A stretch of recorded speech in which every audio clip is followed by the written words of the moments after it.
குழந்தைங்க எல்லாரும் யூஸ் பண்ணக்கூடிய இந்த மாதிரி ஸ்டெயின்லெஸ் ஸ்டீல் வாட்டர் பாட்டிலாக இருந்தாலும் சரி, பிளாஸ்டிக் வாட்டர் பாட்டிலாக இருந்தாலும் சரி, அது எப்படி சுத்தமாக க்ளீன் பண்ணுறதுன்னு பார்க்கலாம்.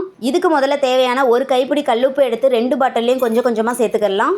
பிறகு நம்ம வீட்டில் நார்மலாக யூஸ் பண்ணக்கூடிய அரிசி அதையுமே 2 பாட்டிலையும் சேர்த்து விட்டுடலாம். கூடவே கொஞ்சமாக லெமன் சேர்த்துட்டு கொஞ்சம் தண்ணி விட்டுட்டு மூடி போட்டு மூடிட்டு இந்த மாதிரி நல்லா குலுக்கி எடுக்கணும். இந்த மாதிரி பண்ணுறதுனால உள்ளே இருக்கிற அழுக்கு ஃபுல்லாகவே க்ளீன் பண்ணி கொடுத்துருங்க.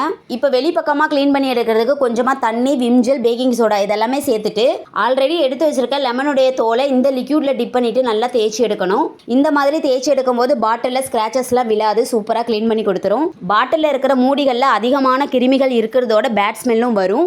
வாரத்துக்கு ஒரு முறையாச்சும் இப்படி க்ளீன் பண்ணி சுத்தம் பண்ணி வச்சுக்கலாங்க. இது எல்லாத்தையும் விட ரொம்ப மெயினானது குழந்தைகளோட பால் டப்பா. இதை எப்படி க்ளீன் பண்ணலாம்னா கொஞ்சமாக கல்லுப்பு சேர்த்துட்டு சுடுதண்ணி ஊற்றி மூடி போட்டுட்டு இந்த மாதிரி நல்லா குலுக்கி எடுக்கணும். உள்ளே இருக்கிற கிருமிகள் எல்லாம் வெளியே வருவதோட பார்க்கறதுக்கும் பால் டப்பா பளபளன்னு இருக்கும். இதை ஒவ்வொரு நாளும் டெய்லி விடாமல் பண்ணணும். என்னுடைய குழந்தைக்கு இப்படி தான் வாஷ் பண்ணி கொடுக்குறேன். இந்த டிப்ஸ்லாம் பிடிச்சிருந்தா கண்டிப்பாக லைக் பண்ணிக்கோங்க.